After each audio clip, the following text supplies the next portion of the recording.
오늘 말씀 구원 그 영혼의 사귐으로의 초대라는 제목입니다. 구원이 무엇인가 라는 것을 이 제목을 통해서 좀 설명을 했습니다. 영혼의 사귐, 굉장히 유한하고 제한적인 삶을 살아가는 게 인간의 삶인데 그 영원한 사귐으로 초대를 하고 있는 게 구원의 행위라는 것을 우리가 잊지 않았으면 좋겠습니다. 여러분 구원 받으셨습니까? 네. 도를 아십니까? 되게 이런 거 물어보시는 분들은 어떤 분들이죠? 네. 뭔가 좀 이상한 종교에서 그런 걸 물어보잖아요. 도를 아십니까? 그러면서 굉장히 그 얼굴이 선해 보인다. 근데 조상님이 뭐 어떻게 저쩌고 하면서 이제 하는 게 그들의 포교의 방법입니다. 또 구원 받으셨습니까? 라고 물어보잖아요. 보통 어디서 많이 물어보죠, 이걸? 구원파에서 물어보죠.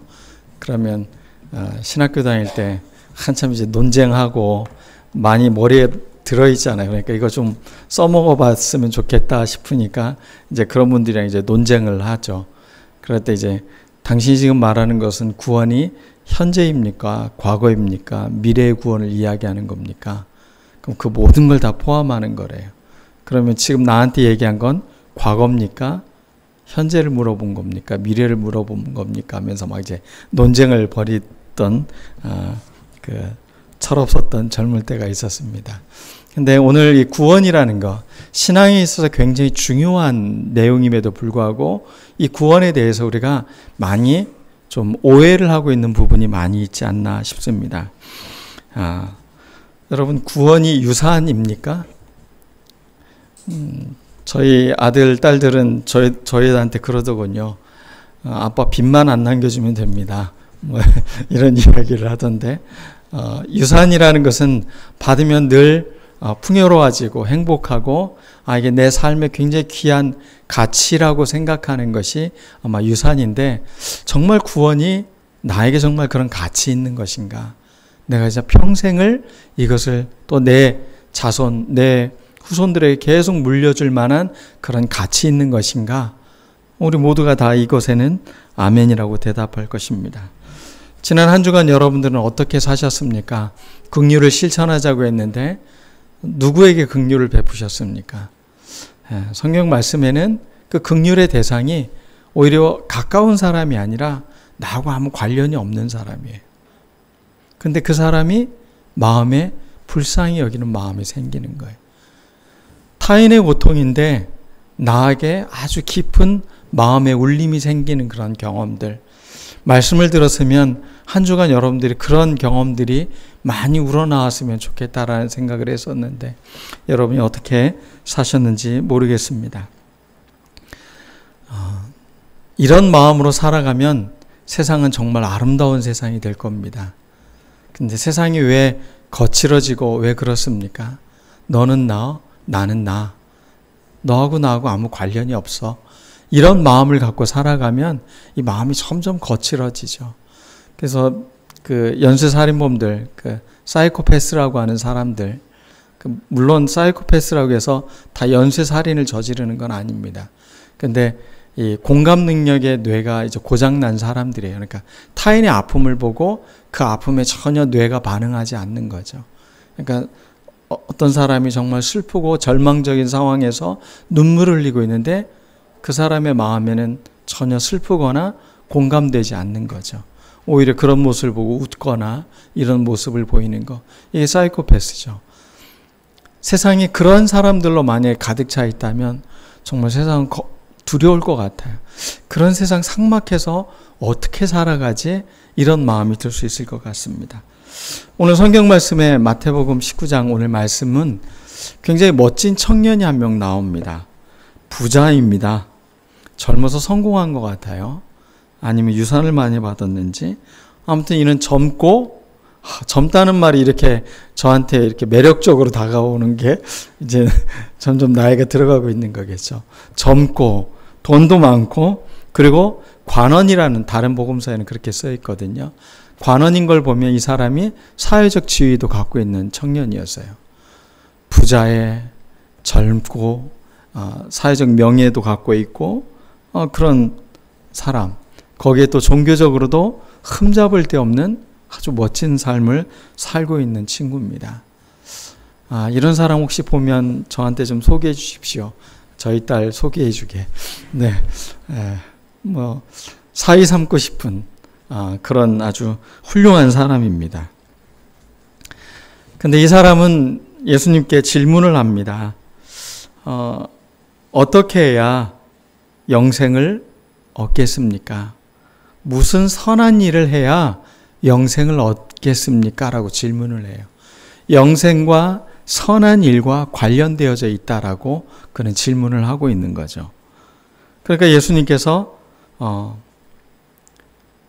계명을 지켜라 라고 말하니까 어느 계명을 말하는 겁니까? 라고 물어봐요. 살인하지 말라, 간음하지 말라, 도둑질하지 말라, 거짓 증언하지 말라, 내 부모를 공경하라, 내 이웃을 내 자신과 같이 사랑하라 하신 것이니라. 그러니까 그 청년이 이 모든 것을 내가 지켜왔습니다. 아직도 무엇이 부족합니까? 라고 질문하고 있어요. 저는 이 친구의 질문이 정말 멋있는 청년의 질문이었다고 생각을 합니다. 모든 것을 갖추고 있는 사람이었잖아요. 돈도, 명예도, 또 종교적인 어떤 행위로도, 또 그 젊음으로도 어떻게 보면 많은 것을 충족하고 있는 친구예요. 아쉬울 게 없는 사람이죠. 한마디로 말하면. 그런데 그가 영원한 생명에 대한 아쉬움을 갖고 있다는 거예요. 인간의 삶이 이런 걸로만, 물질적인 걸로만 충만하다고 해서 그게 충만하지 않다는 거죠. 영혼에 대한 눈이 조금 열린 상태. 저는 이게 굉장히 중요한 시선이라고 생각을 합니다. 영혼에 대한 목마름이 생긴 것. 현대인들에게 과연 이런 마음이 있을까요? 영혼에 대한 목마름이 있을까요? 없을 것 같은데, 근데 또 가까운 사람의 죽음을 목도할 때 그 마음에 또 영혼에 대한 마음들이 이렇게 올라오는 걸 보면 사람에게는 근본적 이러한 갈망들이 있는 것 같습니다. 근데 너무나 풍요로워서 그 친구에게는 이런 것들이 큰 결여로 지금 다가왔고 그것을 예수님께 질문을 던지고 있습니다. 그가 이 모든 것을 내가 지켜왔다라는 것은 과거부터 지금까지 계속해서 나는 이 계명을 지켜왔다라는 헬라어 표현이 되어져 있어요. 이런 걸 보면 이 친구의 삶이라는 게 그냥 지금 잘 돼서가 아니라 어릴 때부터 그의 삶은 이러한 삶을 훈련받고 살아온 삶임을 알 수가 있습니다. 그런데 그의 마음에 뭔가 결여가 생기고 뭔가 만족하지 않는 뭔가가 생긴 것입니다. 그때가 기회인 것이죠. 뭔가 자기 안에 텅 빈 것이 보일 때 그것이 자기를 온전히 돌아보게 만드는 것이죠. 그의 문제는 어찌 보면 재물이 아니라 소유에 대한 집착이 그의 삶을 문제를 가져왔다는 걸 예수님이 대답한 걸 통해서 알 수가 있어요. 만약 네가 온전하고자 할진대 가서 내 소유를 팔아 가난한 자에게 주라. 그래야면 하늘에 보화가 있으리라. 그리고 나를 따르라. 이 친구가 질문한 것은 영생에 관한 질문이었습니다. 그런데 너의 소유를 팔아서 가난한 자에게 주어라. 그래야면 너의 보화가 하늘에 있을 것이다 라고 말하고 있어요. 지금 네가 이 땅에서 이것을 영원히 누리고자 하고 있는데 반대 이야기를 하고 있어요. 이 땅에서 네가 나누어 준 만큼 하늘에서 보화가 쌓이게 될 것이다. 그리고 너의 존재가 구원을 받으려면 너는 와서 나를 따르라 라고 말하고 있어요. 그러자 이 친구는 고민을 하며 돌아갑니다. 예수님이 초대했는데 예수님이 말씀을 했는데 고민하며 돌아간 사람이 바로 이 사람입니다. 정말 멋진 청년인데 정말 흠이 없는 사람인데 이 청년이 예수님의 초청에 고민하며 돌아가고 있습니다. 그건 재산의 문제가 아니라 자기의 소유가 자기를 지금까지 이끌어왔다라고 생각하는 그 사람의 중요한 가치 때문이었습니다. 이걸 버리는 순간 자신의 삶은 끝난다고 생각했을지도 모르겠어요. 그래서 예수님이 그에게 이 말을 하자 그는 고민하면서 돌아가게 됩니다. 자기를 지탱하는 근거, 내가 살아가는 힘, 이 친구는 소유였던 것이었습니다. 하나님이 아니었습니다. 여러분은 어떻습니까? 여러분의 소유입니까? 하나님이십니까? 나를 지탱하고 나를 살아가게 하는 힘. 그렇다고 해서 우리가 돈이 없어야 된다. 물질이 필요 없는 것이 아닙니다. 중요합니다. 필요합니다. 삶을 살아가기 위해서 필요하지만 그것이 나의 의존 대상이 될 수는 없다는 겁니다. 그래서 그런지 만몬을 우상이라고 표현을 하잖아요. 어찌 보면 이 친구에게 질문을 한 예수님의 질문의 의도를 파악할 수 있을 것 같아요. 여러분 10계명의 이야기를 하셨는데 예수님께서 4계명, 3계명까지 계명을 빼먹어요. 그러니까 4계명까지 안식일까지 포함하면 4계명은 빼고 그 나머지의 이야기를 쭉 설명을 했어요. 왜 앞에 4가지의 계명을 이야기하지 않고 왜 그랬을까요? 이 친구는 하나님이 아니라 자기 소유가 우상이 된 친구였던 거죠. 뭐 이렇게 예측해 볼 수 있다는 겁니다. 그러자 그는 그것을 내려놓으라고 하자 그는 멈춰버리고 만 것입니다. 자기 인생의 중요한 계명을 지켜왔는데 가장 중요한 신앙에 대한 개념이 그에게는 자기의 소유에 있는 것이었습니다. 이 친구의 삶이라는 건 플러스 삶이었던 것 같아요. 나에게는 돈도 있고 명예도 있고 젊음도 있고 여기에 영생까지 더해진다면 이건 완벽한 조합이다. 아마 더 플러스 하면 나는 최고의 삶을 살 수 있어 라고 생각했던 것 같아요. 근데 이 플러스의 삶이 아니라 마이너스의 삶으로 우리를 초대하고 있다는 겁니다. 예수님의 가르침은 놀랍습니다. 그가 그토록 중요하게 생각했던 것을 내려놓으라는 겁니다. 근데 네가 중요하게 생각한 것은 하나님 나라에 쌓여져 있다라는 것이죠. 사라지는 게 아니라는 겁니다. 버려지는 게 아니라는 겁니다. 그건 가치 있는 행위라는 것입니다. 의미 있다는 것입니다. 그러나 그는 생각할 수 없었습니다. 자신이 생각했던 온전한 삶과 예수님이 말하는 온전한 삶의 갭이 너무나도 컸기 때문에 그런 것입니다. 사람들은 구원 그러면 죽어서 천당 가는 거라고 생각을 합니다. 영생을 얻는 것이라고 생각하는 사람들에게 예수님은 구원은 당신을 따르는 것이라고 말하고 있는 것입니다. 나를 따르라. 결여, 약함, 부족함, 가난, 나눔이 필요한 것. 왜 이런 것들이 하나님의 구원 활동을 드러내는 것일까? 성경이 말하고 있는 이것을 우리가 잘 이해할 필요가 있는 것입니다. 여러분, 결여가 되어 있다는 거, 약하다는 거, 가난하다는 거, 이런 것은 뭘 필요로 하고 있죠? 전제가 도움을 필요로 하고 있는 것입니다. 나에게 너무 부족하니까, 나에게 한계가 있으니까 나를 도와주십시오 라고 하나님을 의지할 수 있도록 만드는 것이죠. 마이너스의 삶을 살아가는 게 인생을 마이너스처럼 그렇게 살라는 이야기가 아니라 자기의 삶의 결여를 볼 수 있어야 되는 거죠. 자기의 부족함을 봤으면 그것을 하나님의 은총으로 채우려고 하는 태도가 필요한데 이 사람에게는 이 세상의 모든 것 위에 하나 더 얻는 것에 구원만을 생각하고 있다는 것입니다. 그 통계표 좀 하나만 보여주시겠어요? 우리나라 10대 청소년들이 생각하는 행복에 필요한 요소입니다. 이 질문은 원래 질문은 이렇습니다. 행복하기 위해 필요하다고 생각하는 요소를 선택하십시오. 복수로 선택할 수 있다는 대답입니다.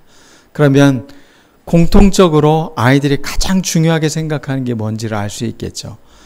이게 2025년 3, 4월에 했던 통계조사입니다. 아주 따끈따끈한 통계조사인 거죠. 1위가 뭡니까? 재산이에요. 여러분은 이 통계조사가 어떻게 느껴지십니까? 우리 아이들이 부모, 친구 관계, 자기가 어떤 가치 있다고 생각하는 것이 그 모든 것보다 반드시 있어야 될 것은 재산이다. 이게 젊은 10대들이 갖고 있는 생각이라는 겁니다. 여러분은 이런 것을 보면서 어떤 생각이 하십니까? 저는 가끔 신앙이 혹시 사람들이 영생보험을 얻으려고 교회를 다니나 이런 생각을 가끔 해요.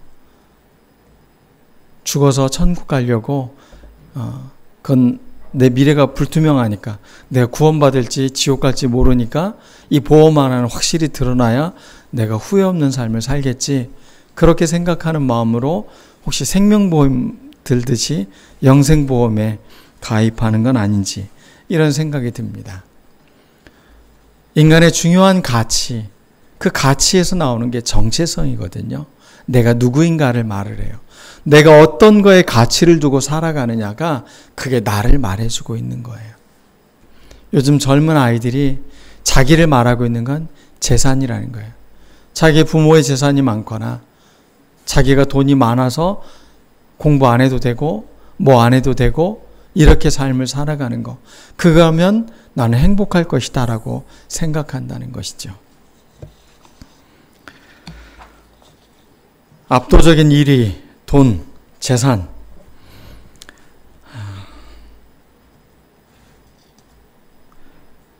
그런데 이 모든 것을 갖고 있는 이 청년은 어찌 보면 우리나라 10대들이 가장 부러워할 청년 모습이죠. 그런데 이 부족함 없는 청년에게 그러나 너가 한 가지 부족한 게 있다. 모든 걸 갖춘 것 같은데 중요한 게 빠졌다는 거죠. 그에게 빠진 건 무엇이겠습니까? 너는 너의 하나님을 믿고 있는 거죠. 자기 하나님을 믿는 거죠. 자기란. 온전히 하나님을 믿고 있지 않는 거예요. 하나님을 따르고 예수님과 삶을 교제하며 살아가는 그 삶의 매력을 느끼지 못하고 있는 것입니다. 오늘 마태복음, 신약성경에서 마태복음의 말씀을 갖고 여러분 구원이 무엇인지 구원의 과거, 현재, 미래에 대해서 이야기하고 있는 것을 통해서 구원이 어떤 의미를 말하고 있는 것일까를 여러분들에게 잘 깨닫는 그런 시간이 되었으면 좋겠습니다. 성경의 마태복음에 보면 구원의 과거 시대로 되어 있는 표현이 있어요. 이것은 어디에 기록되어져 있냐면 마태복음 9장에 나와 있는데 12해를 혈루증으로 앓고 있는 여인이 있었습니다. 혈루, 그러니까 흐를 루자잖아요. 그러니까 하혈을 계속하는 여자인 거예요. 이 여성으로서 자기의 피를 계속 쏟으면서 살아가는 삶, 얼마나 두렵고 얼마나 자기 삶이 망가지는 삶이었겠습니까? 그것도 하루 이틀이 몇 년이 아닙니다. 12해. 그 긴 삶을 그렇게 고통 가운데 살아가는 여인이었습니다. 그런데 그가 예수님의 옷만 만져도 내가 구원받을 것 같다. 여기서 나온 단어가 어떤 단어예요? 구원받을 것 같다. 이 여인의 삶의 가치는 이런 게 있었어요. 내 인생은 이 혈루병으로 나의 모든 게 망가졌다. 나는 다 부서진 삶이다. 나는 가능성도 희망도 없는 절망적인 삶이다라고 생각하는 여인이었어요.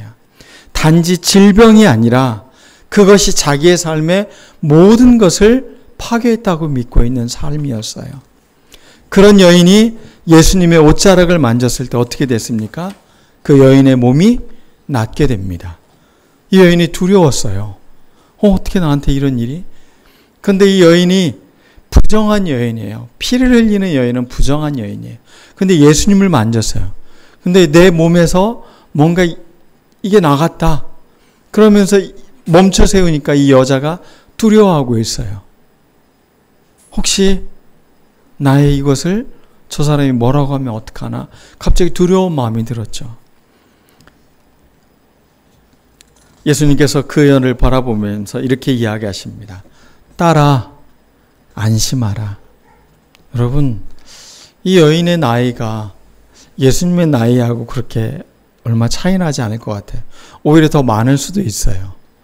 30대의 예수님이 이 여인을 향해 뭐라고 부르고 계셔요? 딸아, 안심하라. 굉장히 사랑스러운 표현을 쓰고 있는 거예요. 너의 믿음이 너를 구원하였다. 완료 시제를 쓰고 있어요. 과거형으로. 너의 믿음이 너를 이제 구원했다. 구원이 이미 이루어졌다는 거예요. 그의 삶에 파괴된, 자기의 삶에 희망이 없다고 한 그 근거가 다 사라지고 새로운 삶을 살아갈 수 있도록 만드는 것, 그것을 구원이라고 표현하고 있는 것입니다. 그럼 과거가 있으면 또 미래 시대도 있을 겁니다. 마태복음 1장 21절에 보면 아들을 낳으리니 이름을 예수라 하라. 이는 그가 자기 백성을 그들의 죄에서 구원할 자임이라. 구원할 것이다. 미래 시제로 기록되어져 있어요. 예수님이 이 땅에 태어날 것이다. 천사가 전해준 이야기. 그 이름을 예수라 하라. 예수님의 삶이 그의 삶을 통해 우리에게 뭐를 이루어 가신다. 죄로부터 구원을 이루어 가시는 분으로 설명하고 있습니다. 죄가 무엇입니까? 히브리어로는 헤트라고 이야기하고 헬라어로는 하마르티아라고 이야기합니다. 이 둘 다 관역을 벗어났다라는 뜻입니다. 우리가 양궁을 보면 활의 관역이 이렇게 맞잖아요. 근데 이 관역에 맞지 않고 엉뚱한 데 맞은 것, 이런 것이 죄라는 것입니다. 삶이 제대로 된 삶을 살아야 되는데 잘못된 관역을 갖고 잘못된 방향을 갖고 살아가는 삶을 이야기하는 것입니다. 죄라는 것은 잘못된 삶의 방향, 그리고 결과론적으로 보면 오발이 되어져 있는 걸 보면 그 사람의 인생이 잘못 살았다라는 결과를 말해주고 있는 것이죠. 그러니까 죄의 어원이 삶이 잘못 방향 지어져 있다는 것입니다. 가치관이 잘못되어져 있다는 겁니다. 그리고 죄는 하나님과의 관계의 단절을 이야기합니다. 하나님과의 관계의 단절이 결국 인간의 가장 큰 죄라는 겁니다. 여러분, 매일매일 주님과 대화를 나누고 계십니까? 내가 주님을 사랑하고 계십니까? 또 주님의 사랑을 내가 느끼고 살아가십니까? 이미 여러분의 삶에는 구원의 삶을 살아가고 있는 거예요. 죄로부터 구원을 받는다는 것, 하나님과 회복된, 화목된 관계를 갖게 된 것, 이것이 바로 구원이라는 것입니다. 예수님께서 이 땅에 오신 이유가 바로 우리의 모든 죄의 문제, 관계의 단절을 회복시키기 위해서 이 땅에 오신 것이고 그것을 성취하신 게 바로 예수님이라는 겁니다. 마태복음 10장에는 이런 이야기가 나옵니다. 또 너희가 내 이름으로 말미암아 모든 사람에게 미움을 받을 것이나 끝까지 견디는 자는 구원을 받게 될 것이다. 미래 시제로 되어져 있어요. 끝까지, 지금 환난과 어려움과 박해가 있음에도 불구하고 끝까지 견디는 사람은 구원을 받게 될 것이다 라고 이야기하고 있다는 것입니다. 그리고 마태복음 24장에 보면 그때 사람들이 많이 미혹을 받게 될 것이라는 겁니다. 난리와 난리의 소문이 있고 전쟁이 끊이지 않을 것이고 민족이 민족을, 나라가 나라를 대적하고 곳곳에 기근과 지진이 생길 거라는 거죠. 이 모든 것이 재난의 시작인데 끝까지 견디는 자는 구원을 얻으리라. 근데 여기 바로 앞절에 이 이야기가 있습니다. 불법이 성함으로 많은 사람의 사랑이 식어지리라 라는 표현을 쓰고 있어요. 여러분, 세상에 재난과 전쟁과 지진, 우리가 보통 종말이라고 하는 시대가 되면 사람들의 마음에 어떤 것이 없다고요? 사랑이 없어진다는 거예요. 사랑이라는 것은 대상이 있다는 겁니다. 그런데 이 대상이 점점 사라지고 있다는 거예요. 사랑하는 마음으로 끝까지 견뎌내는 사람은 구원을 이루게 될 거라는 것입니다. 이제 마지막 현재가 남았습니다. 마태복음 8장에 보면 예수님의 제자들이 갈릴리 호수에서 풍랑을 만나게 됩니다. 그 풍랑을 만나서 죽게 되었는데 예수님은 뒤에서 이렇게 주무시고 계시는 거예요. 그러자 예수님을 깨우며 그들이 이렇게 이야기합니다. 주여 구원하소서, 우리가 죽겠나이다. 여기서 구원해달라는 말은 살려주세요에 더 가깝겠죠. 우리 좀 살려주세요 예수님 하고 이야기하고 있습니다. 여러분, 현재의 삶에 위기가 왔습니까? 절망이 왔습니까? 질병이 왔습니까? 내 삶에 뭔가 큰 위기가 닥쳤다고 생각하십니까? 그때 우리는 주님께 뭐 해야 된다고요? 주님을 깨우고 주님 살려주십시오. 우리를 구원해 주십시오. 지금 이 순간 현재의 그런 절망과 위기를 구원해 달라고 우리는 기도해야 되는 것입니다. 또 베드로가 예수님이 바다 위를 걸어오시자 예수님 나도 좀 걷게 해주십시오라고 이야기합니다. 그리고 바다 위를 걷다가 이 파도가 자기의 발밑을 치니까 베드로가 이제 놀라서 점점점 빠져들어갑니다. 그때 주여 나를 구원하소서 하면서 소리를 지릅니다.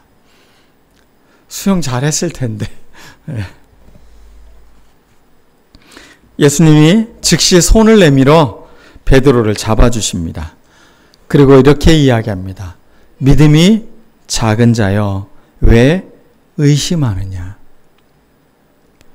구원의 문제, 그는 살려달라고 말하는데 우리의 삶을 위기가 오도록 지금 우리가 현재의 구원의 삶을 살지 못하게 하는 게 무엇인지를 예수님이 선명하게 알려주고 있는 겁니다.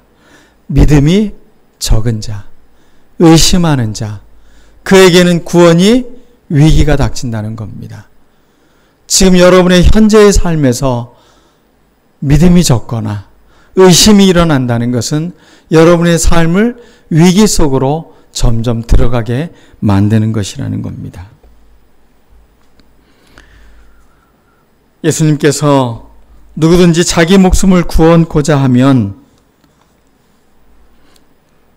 잃을 것이요 누구든지 나를 위하여 제 목숨을 잃으면 찾으리라. 예수님이 말하고 있는 구원은 늘 우리의 삶을 기꺼이 내어줄 수 있는, 나눔을 할 수 있는 삶이라고 이야기하고 있는 것입니다.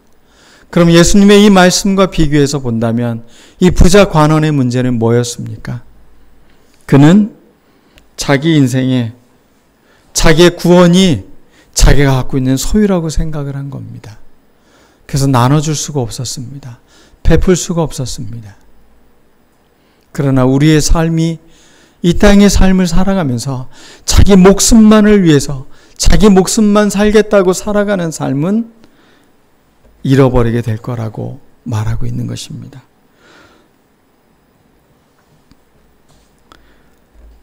마지막에 성경에서 나오는 구원의 이야기는 조롱 섞인 구원이 나옵니다.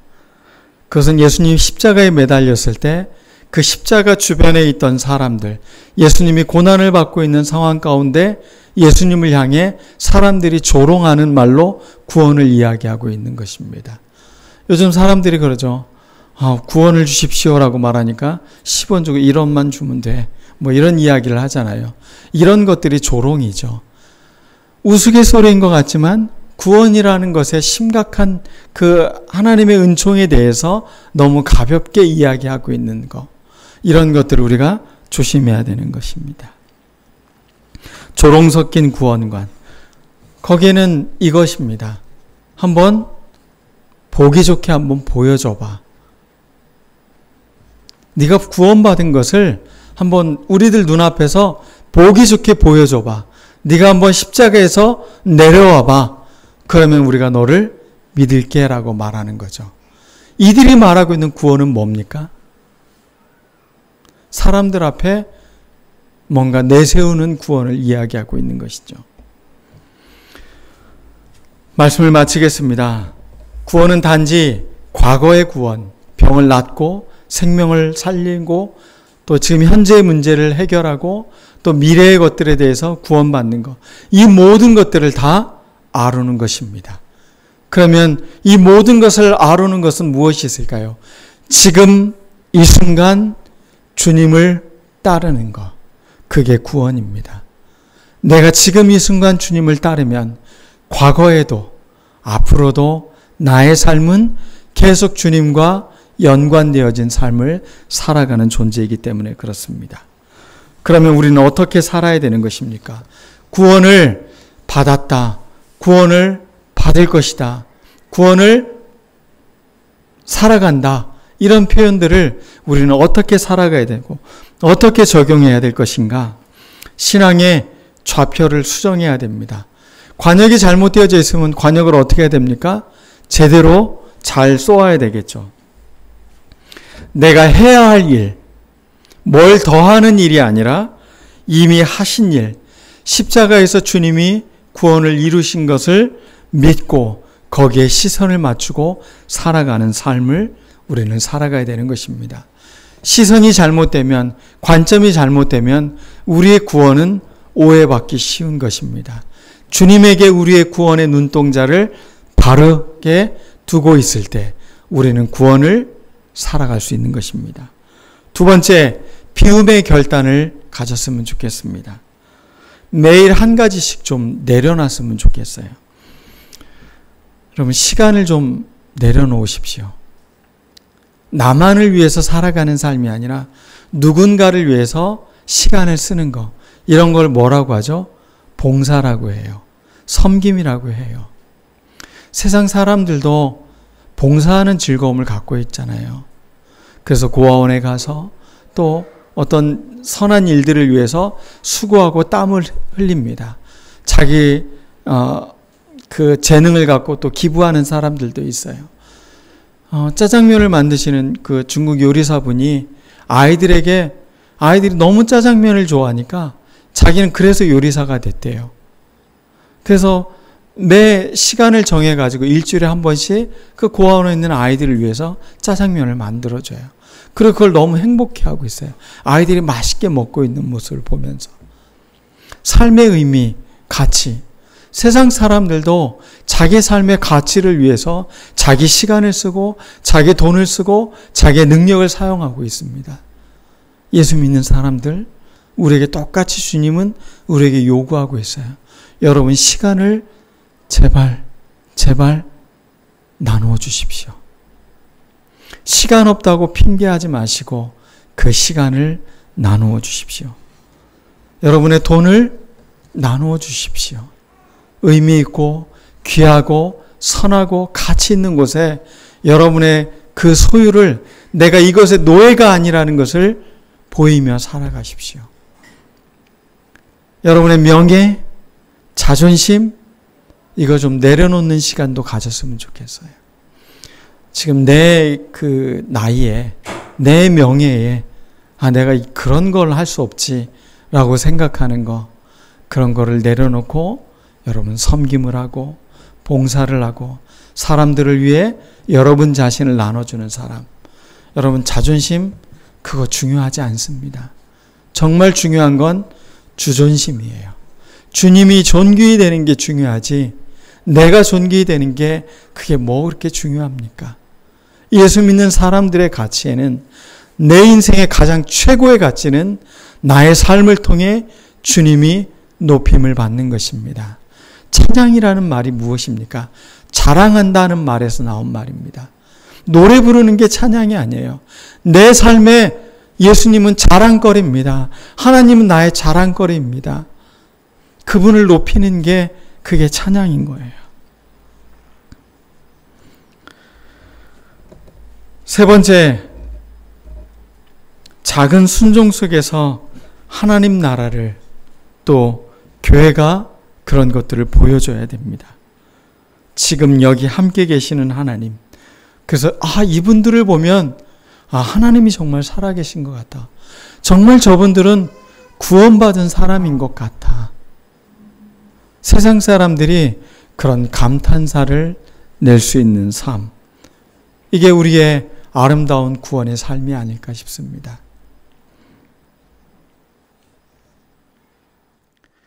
기도하겠습니다.